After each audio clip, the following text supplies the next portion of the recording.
자, 오늘 우리가 잠깐 인사하도록 하겠습니다. 우리 옆에를 보시고 당신은 귀한 동역자이십니다. 이렇게 좌우를 보시고 인사해 주시기 바랍니다. 자, 한 번 더 인사하겠습니다. 이번에는 더를 붙여서 더 귀한 동역자이십니다. 네, 감사합니다. 예수 그리스도께서 십자가에 죽으시고 부활하시고 승천하시는 가운데 하나님의 교회, 즉 초대교회가 양적으로 급성장하게 되었습니다. 물론 양적인 뿐만 아니라 질적으로도 성숙해 갔지요. 하지만 사람이 일을 하다 보니까 역시나 여러 가지 불편하고 불협화음과 여러 가지 문제들이 발생하게 되었습니다.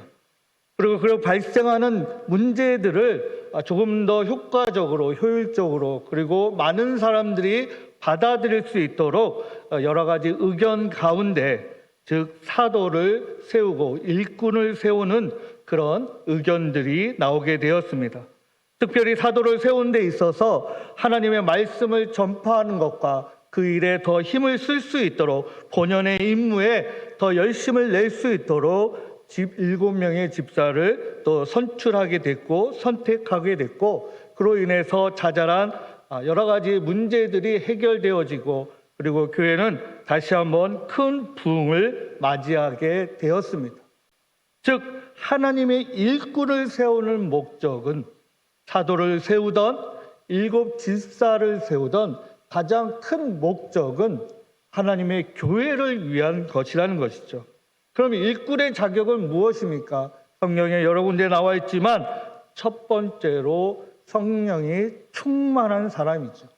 성령이 충만한 사람, 성령이 주시는 지혜대로 행하는 사람, 성령의 마음을 가지고 있는 사람, 하나님의 마음을 가지고 있는 사람, 하나님의 생각대로, 예수 그리스도의 생각대로, 예수 그리스도의 계획하심으로 그렇게 움직이는 사람을 이야기하고 있습니다. 또한 더불어서 우리가 꼭 생각해야 될 것은, 그런 사역들을 이루어감에 있어서 성령의 충만한 사람뿐만 아니라 거기에 더해야 할 것이 있는데, 그것이 무엇인가? 바로 칭찬받는 사람입니다. 그것이 내 가족과 내가 아는 사람에 의해서 칭찬을 받는 것이 아니라 내 이웃들에게서 칭찬을 받는 사람이어야지 된다는 것이죠. 그렇게 되어야 될 때 하나님의 교회가, 즉 성전이 칭찬을 받게 되는 것입니다. 우리 목포 복음교회 모든 성도님들이 이런 생각대로, 이런 성령 충만한 대로 또 기도하시고 이런 사역들을 지금 이루어가고 있습니다. 오늘 읽은 사도행전 1장 오늘 20절 이하의 본문은 이 사건이 벌어지기 이전의 이야기이기도 합니다. 매우 근본적이고 절대적인 사건이기도 합니다. 때로는 이 사건이 우리 초대교회에 있어서 매우 가슴 아픈 사건 중에 하나이기도 하죠. 우리가 다 아는 것처럼 가룟 유다가 주님을 배반하고 영광스러운 사도직을 배반하고 버리고 제 갈 곳으로 가버렸다고 성경은 기록하고 있습니다. 하지만 우리가 한번 생각해 볼 필요가 있습니다. 우리는 아마 기억은 잘 안 나겠지만 이 순간에, 이 시기에 바로 야고보 사도가 순교를 하는 사건들이 있었습니다. 지금 예수 그리스도의 제자, 즉 사도, 예수 그리스도와 같이 자고 먹고 그분의 하나의 행동과 하나의 말투와 제스처와 그분의 생각을 받아들였던 사도 중에 야고보 사도가 순교했을 때는 오늘 본문에 나오는 것처럼 그 직분을 위해서 한 직분을 세우자라고 주장하는 성경의 본문은 없습니다. 근데 이 가룟 유다가 제 갈 곳으로 갔다라는 본문의 말씀과 더불어서 하나의 주장이 나오는데, 즉 가룟 유다 대신에 하나의 사도를 다시 세우자라고 충원하자고 결의하고 있습니다. 그거에 대해서 성경에는 구체적으로 언급한 것은 없지만 아마 이 야고보 사도의 그 빠진 자리라고 바라보지 않고 순교함으로 인해서 하나님의 영광을 위해서 예수 그리스도의 사역이 그 순교를 통하여 이어지고 있고 끊어지지 않을 것이라는 것이 아마 그 당시에 가지고 있던 생각이었지 않나 생각되어집니다. 즉 주님과 함께 순교함으로 인해서 그 하나님의 영광이 드러나게 되고 영광의 자리가 그 자리가 보이지 않는다 할지라도 끊어지지 않기 때문에 야고보 사도의 그 자리를 충원하는 의견은 없지만 가론 유다의 그 사도의 자리는 바로 꼭 필요하기 때문에 이렇게 성경은 말하고 있습니다. 사도행전 1장 20절 이하의 말씀에 보면 그의 직분을 타인이 취하게 하소서 하였도다라고 주장하고 있습니다. 가론 유다가 사도의 직분을 스스로 버리고 갔기 때문에 우리는 그 자리를 채울 필요가 있다라고 그 당시의 사도들은 또 주님을 따르는 많은 이들이 그렇게 생각하고 있었을 것입니다. 그러면서 21절에 가장 중요한 자격 요건을 규정하고 있습니다. 요한의 세례로부터 우리 가운데 올리워 가신 날까지 주 예수께서 우리 가운데 출입하실 때에, 즉 사도의 기준은 무엇인가? 예수 그리스도의 제자로서 예수 그리스도와 함께 생활하고 또 함께 그 돌아가시는 승천하시는 장면의 그 자리에 있었던 그 제자들 가운데 한 명의 사도를 세우게 된 것이죠. 즉 예수 그리스도께 배우고 체험하고 경험하고 동행하고 함께 했던 사람들을 사도라고 정의하고 있습니다. 우리 개신교에서는 잘 언급하지 않지만 이 사도 다음에 교부라는 자리가 있습니다. 이 교부라는 자리는 살아생전에 예수 그리스도를 같이 동행하지는 않았지만 두 눈으로 체험하고 경험한 이들 가운데 사도를 통하여 교육을 받은, 즉 예수님과 같이 제자들이 예수님과 같이 생활하고 먹고 마시고 배우고 체험했던 것처럼 사도와 동일하게 그런 경험을 했던 이들 가운데 선출한 이들을 교부라고 이야기하기도 합니다. 어쨌든 이 사도는 예수님께 배우고 경험하고 동행하고 또 가르침을 받았고 가르침을 보았고 또 늘 함께였고 경험함으로 인해서 이 사도를 정하게 되는 것이죠. 그러면서 두 번째 말씀이 있습니다. 그것은 뭐냐면, 그 두 번째 기준은 뭐냐면 더불어 일한다는 것이죠. 더불어 일한다. 즉 더불어 일한다는 것은 무엇입니까? 함께 하는 것이죠. 동행하는 것입니다. 계속 반복되고 있죠. 동행하고 함께하고 더불어 한다는 것을 우리에게 들려주고 있습니다. 우리가 정의하면 우리가 국어사전에 둘 이상의 사람이 함께하는 것, 무엇을 같이 하는 것, 동시에 일어나는 것, 다시 말해서 같이 하고 동거하고 동행하고 함께 행동하는 것을 더불어라고 정의하고 있습니다. 즉 우리 사회는 어떻습니까? 하나의 공동체, 가정의 공동체, 그 가정의 공동체가 모여서 교회의 공동체가 이루어지고 교회의 공동체뿐만 아니라 각 조직의 또 사회의 커다란 공동체가 이루어지고 지역의 공동체가 그 지역 공동체가 모여서 국가라는 공동체를 이루어지는 것처럼 우리가 그 같이 움직이는 더불어 살아가는 것이 매우 귀중한 것이죠. 한 예를 들면 서울의 베이직교회 조정민 목사님이라는 분이 계십니다. 요즘 매우 핫한 목사님들 중에 한 분이신데 이분이 태생전부터 불교 신자였습니다. 그 집안이 매우 불교에 매우 강한 종교심을 가지고 있었다고 합니다.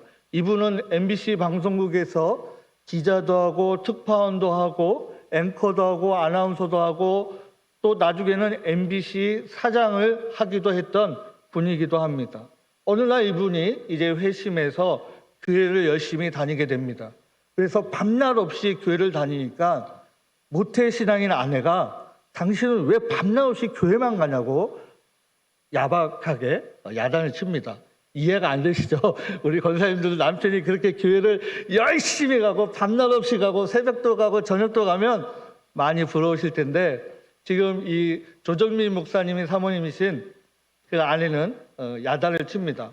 그래서 한편으로는 화가 나기도 하고 그래서 농담 반 진담 반으로 그러면 내가 과거에처럼 술집으로 밤낮 없이 다녔다라고 이야기합니다. 근데 이 사모님이 하시는 말씀이 이 목사님의 마음을 울리게 했습니다. 뭐냐면 당신이 교회에 가는 것은 당신의 기쁨과 즐거움 때문에 가는 거라고 이야기합니다.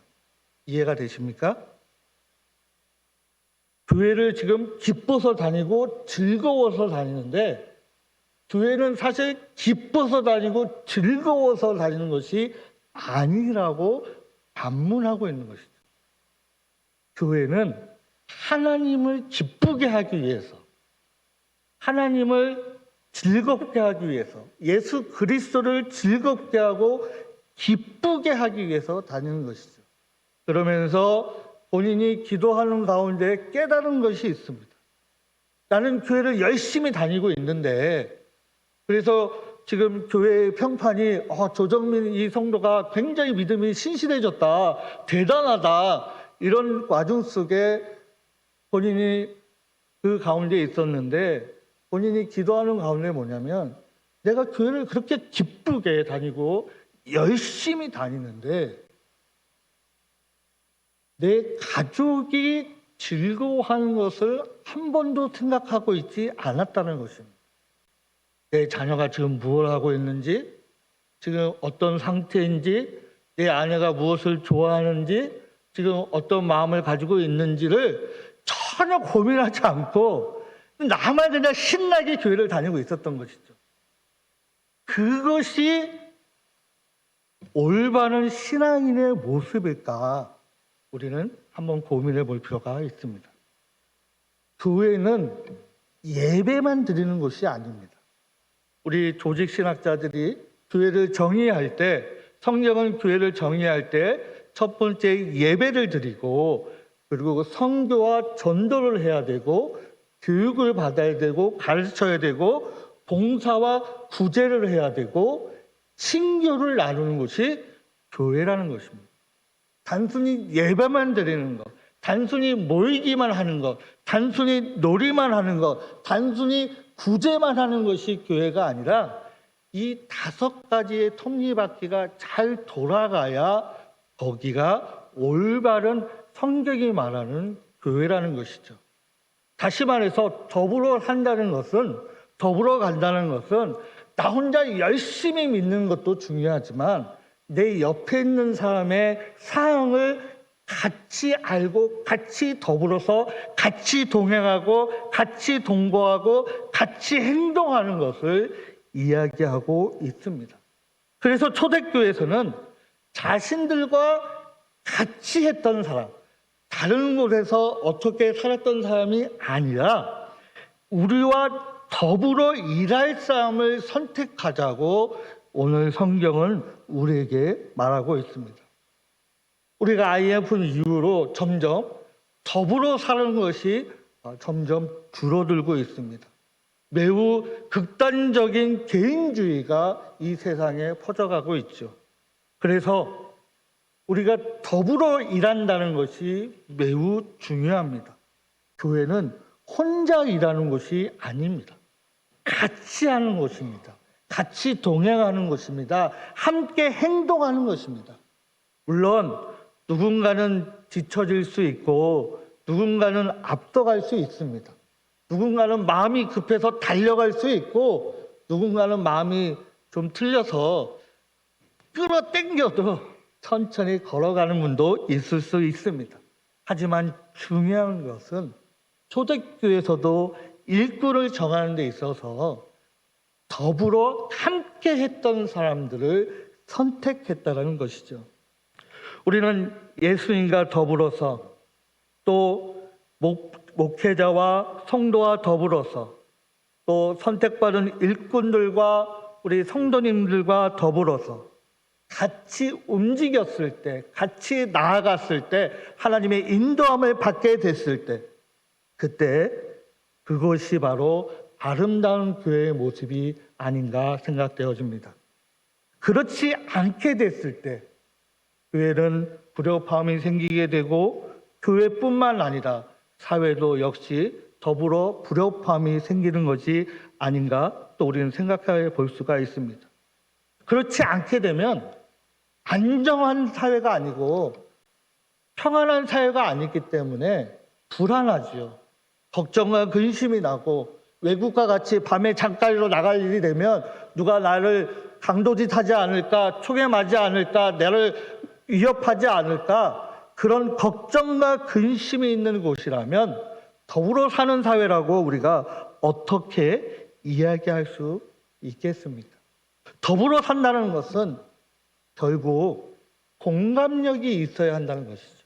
지난번에 교회학교 세미나 할 때도 교수님이 공감력에 대해서 한번 언급한 적이 있는데 우리 일반 성도들뿐만 아니라 우리 교회를 다니는 모든 그리스도인들은 하나님을 추정하고 경외하는 성도들이라면 매우 공감력이 중요합니다.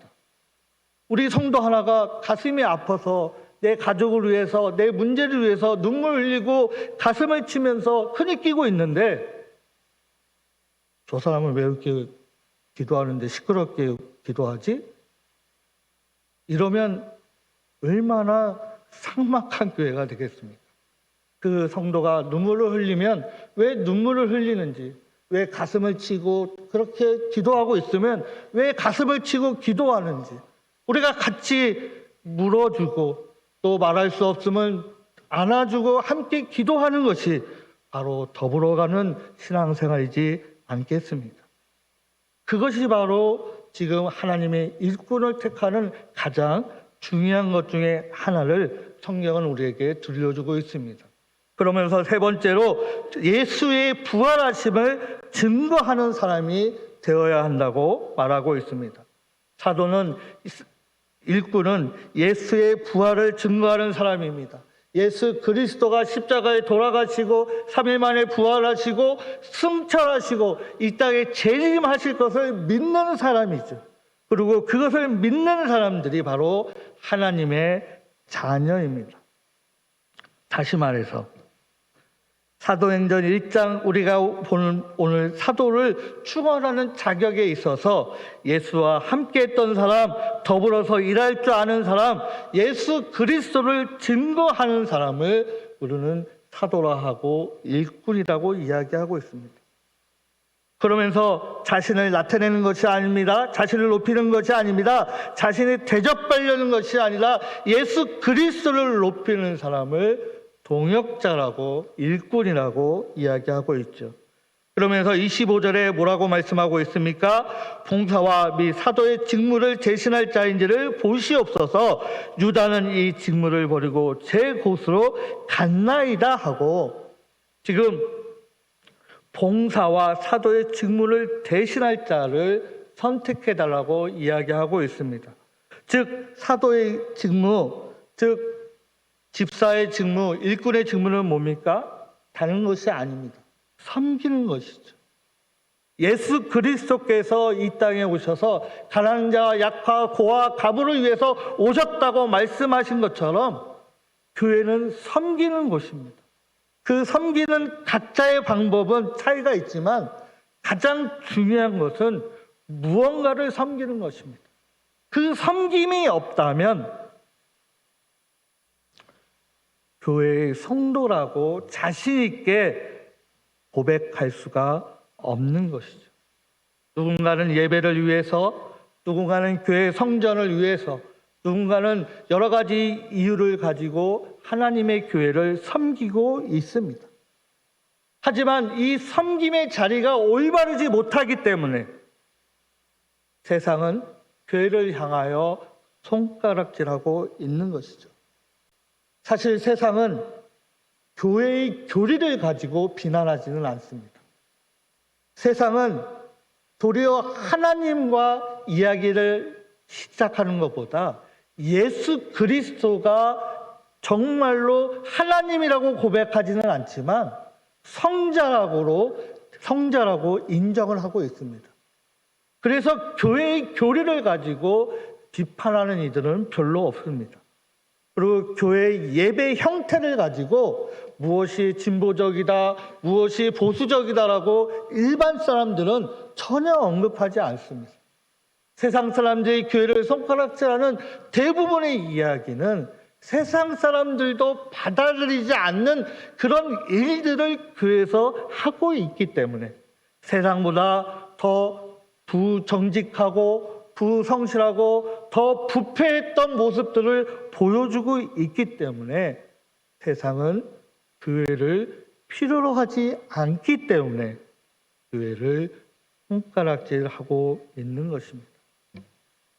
올바른 교회란, 온전한 교회란 온전한 일꾼을 통해서 그 섬김이 드러나는 것입니다. 그 섬김이 작은 섬김이든 교회를, 이 지역을, 이 나라를 움직이는 섬김이든 그것이 중요한 것이 아니라 중요한 것은 섬김을 통해서 드러나는 것이죠. 가난한 자 한 명을 섬기던, 가난한 병자를 한 명을 섬기던, 연약한 이들의 마음을 위로하는 것이든 섬김을 해야 한다는 것은 우리가 꼭 기억할 필요가 있습니다. 오늘 이 일꾼을 앞에 두고 이 사도들이 기도하고 있습니다. 두 사람 중에 한 사람을 선택해달라고 기도하고 있습니다. 한 사람은 바사바라 하고 또 유스도로 하고 또 요셉이라는 한 사람입니다. 또 한 사람은 우리가 다 아는 것처럼 12번째 사도였던 마띠아입니다.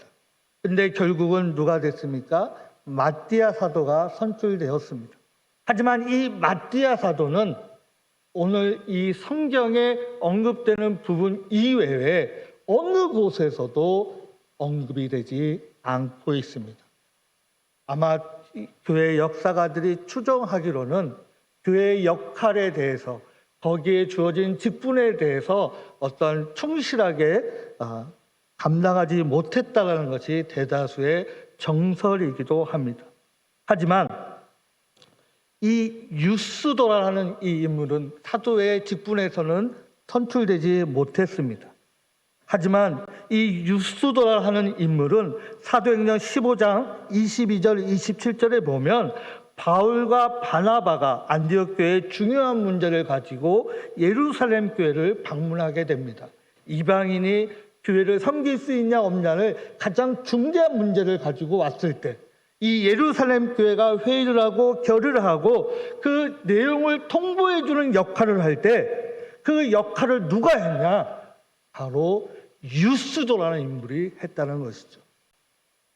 사도의 직분으로서 어떤 그 교회의 중요한 역할을 할 거라고 생각되어진 인물은 선택되었음에도 불구하고 중요한 역할을 하지 못했습니다. 세상 사람들 눈에 볼 때는 직분에서 떨어졌지만 그럼에도 불구하고 그 평상시의 신앙을 열심히 수행했고 남들이 보기에 정직했고 성실했고 더불어서 하나님의 사역을 했으며 하나님의 말씀을 증거했던 유스도라는 인물은 사도의 직분에 떨어졌음에도 불구하고 그 초대교회에서 가장 중요한 역할을 감당할 수 있을 정도로 하나님의 사역에 충실했던 인물이기도 합니다. 우리가 어떤 역할을 감당하든 감당하지 못하든 중요한 것은 그것이 아닙니다. 우리는 우리의 능력이 아니라 예수 그리스도를 바라볼 뿐입니다. 저 역시도 항상 부족하고 항상 연약하지만 그럼에도 불구하고 예수 그리스도를 바라볼 뿐입니다. 예수 그리스도께 의지할 뿐입니다. 부족함을 하나님께 의지하고 있습니다. 우리는 우리의 직분이 아니라 우리 하나님께 충실한 일꾼이 될 수 있기를 간절히 소망합니다.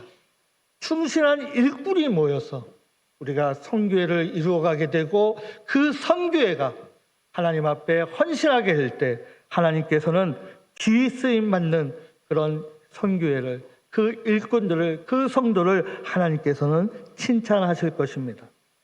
귀한 동역자가 모인 그 교회는 얼마나 아름다운 귀한 교회가 되겠습니까?